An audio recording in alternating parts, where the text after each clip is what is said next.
Hello students, class 12th biology chapter 6. I am start with the topic that is tRNA, the adapter molecules. Student, tRNA क्या है? Transfer RNA, amino acids का transfer करना। तो protein में क्या present होते हैं? एमिनो एसिड्स प्रेजेंट होते हैं। एमआरएनए में न्यूक्लियोटाइड प्रेजेंट होते हैं। तो न्यूक्लियोटाइड को रीड करके एमिनो एसिड में कैसे अरेंज किया जाए? अकॉर्डिंग टू क्रिक क्या है कि क्रिक के अकॉर्डिंग एक ऐसा मशीनरी होती है जो एक स्पेशल मॉलिक्यूल्स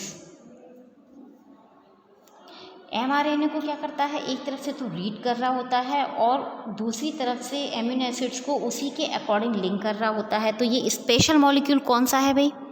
टीआरएनए। आपको मालूम होगा कि टीआरएनए की खोज जेनेटिक कोड से भी पहले हो चुकी थी, मगर फंक्शंस बाद में पता चले।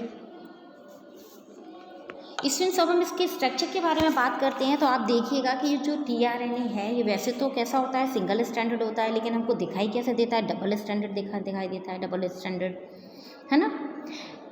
Because of some special folding, because इनके पास जो न्यूक्लियोटाइड की सीक्वेंसेस हैं ये फोल्डिंग की वजह से एक दूसरे के अपोजिट आ जाते हैं, resulting hydrogen bond formation. So that's why it looks double standard. 5' and के साइड पर एक स्पेशल नाइट्रोजनस बेस होता है जिसका नाम है ग्वेनिन, ओके।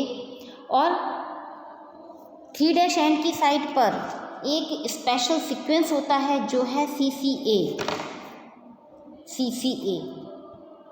ठीक है। इसमें आप देखिएगा कि कुछ आपको लूप लाइक स्ट्रक्चर्स भी दिखाई देते हैं।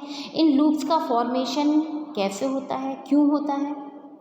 एक्चुअली में इन लूप्स का फॉर्मेशन इसलिए होता है क्योंकि टीआरएनए में कुछ एबनॉर्मल नाइट्रोजनस बेसिस भी प्रेजेंट होते हैं, और ये जिस पॉइंट पर प्रेजेंट होते हैं चूँकि ये किसी के साथ हाइड्रोजन बॉन्ड नहीं बना पाए हैं तो ये क्या करते हैं, तब ये लूप का फॉर्मेशन कर देते हैं। अब रिकॉग्निशन लूप एमआरएनए को रीड करता है और कुछ स्पेशल सीक्वेंस होते हैं जिन्हें हम लोग एंटीकोडॉन कहते हैं। तो एमआरएनए में प्रेजेंट होता है कोडॉन, और कोडॉन को रीड किया जाता है एंटीकोडॉन की हेल्प से, यानी कि कॉम्प्लीमेंट्री नाइट्रोजनस बेसिस की मदद से किया जाता है। अगर एमआरएनए में AGU है तो एंटीकोडॉन में UCA होना चाहिए, तभी ये बाइंड कर सकेंगे, और उसी के अकॉर्डिंग 3' एंड पर एमिनो एसिड बाइंड होता है जिसे हम एक्सेप्टर आर्म भी कहते हैं, और एक्सेप्टर आर्म कहते हैं इसको, ठीक है ना, या एमिनो एसिड बाइंडिंग साइट भी कहते हैं।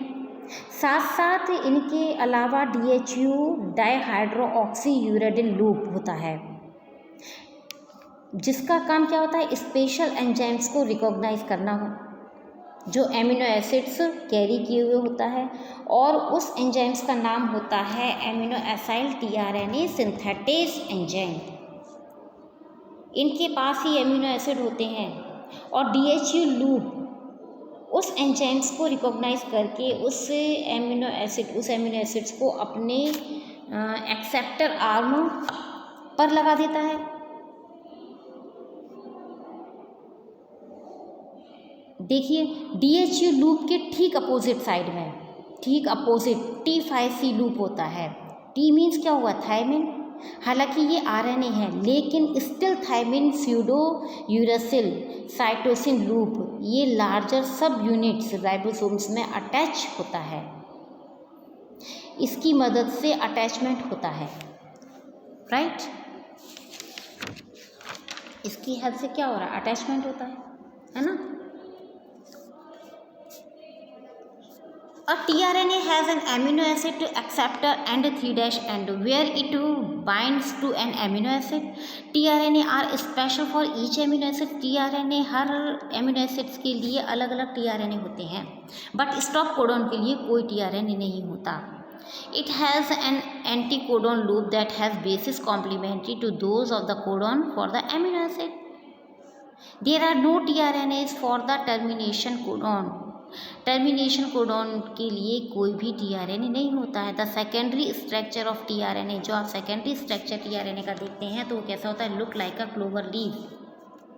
देखिएगा ये look like a clover leaf. Okay, in actual structure it look like a inverted L. अगर आपका इसका एक्चुअल स्ट्रक्चर आप देखेंगे तो ये आपको इन्वर्टेड एल की तरह दिखाई देता है। मतलब आप अगर इन्वर्टेड स्ट्रक्चर आप इसको देखते हैं तो आपको कैसा दिखाई देगा, ये एल की तरह। Okay, I hope you understand. Thank you student.